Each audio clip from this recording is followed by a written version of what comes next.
Hello YouTubers, my name is Julian, hope you are doing well. In this video I will discuss the e-bikes we considered and purchased.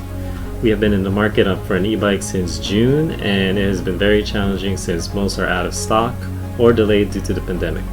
And like most people, we are seeking different ways of exercising and getting outdoors since traveling and other hobbies have been affected. Crazy times, right?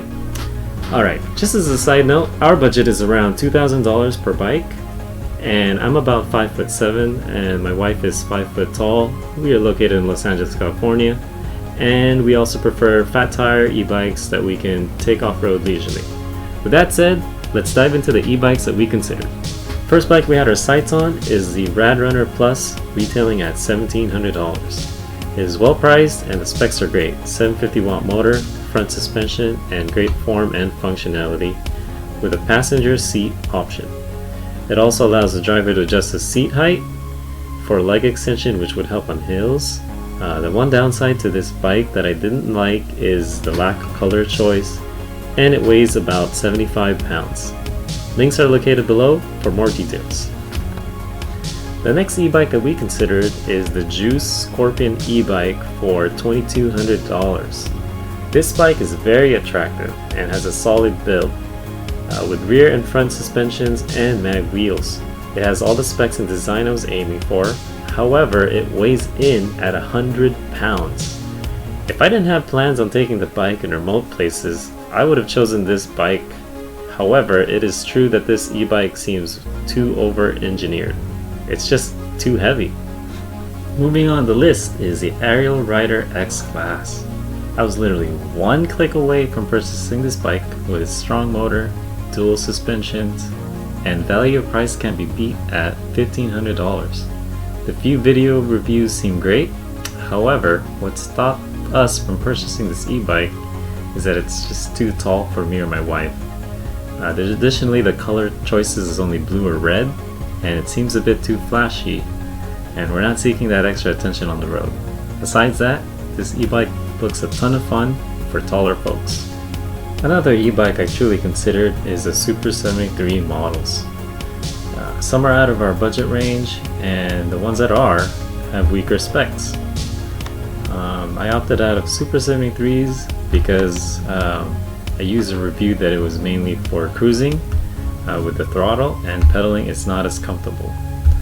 This was a deal breaker for us since we did want to get some exercise in without breaking the bank. I also feel that for the most part you are mainly investing in the brand name on Super 73 bikes. Alright guys, for those that are still with me, this is the e-bike that I ended up buying for myself. Zuko Rhino at $1,900. This moped style is very trendy. It has passenger capabilities and the option for longer mileage with a bigger battery. Yes, the seat is not adjustable, but yes, you can just sit a bit backwards if you're taller and want that leg extension while pedaling. I chose this bike because of the step-through model. It makes it very accessible even for older folks mounting.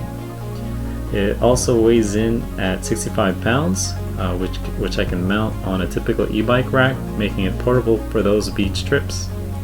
The speed is unlockable with code 1919 or 0606, up to 28 miles per hour on throttle.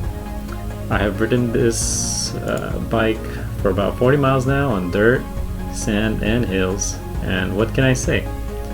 It is a blast to ride. Now you guys are probably thinking, what bike I got my wife? I was able to find this entry Swagtron Ebike EV6 in stock for $699. I wanted to introduce her to the hobby before shelling out more money than necessary. This e-bike fits her perfectly, or anyone around 5 foot tall. To my surprise, we have been biking for the past 2 months in different trails, and it has held up really well. I also pre-ordered another e-bike for her that is not on this list. Please stay tuned for that. Well folks, I hope you a happy hunting for your e-bike. I scoured the internet for months, and honestly, getting back outdoors and biking has given us sanity, and overall we're just happier. I know I didn't go into details, but I wanted to make a simple video expressing what was important for us in choosing an e-bike, and I appreciate your time. If you like this video, please like and subscribe. I'll be reviewing more e-bikes and trails to come. Thank you again, and stay safe out there.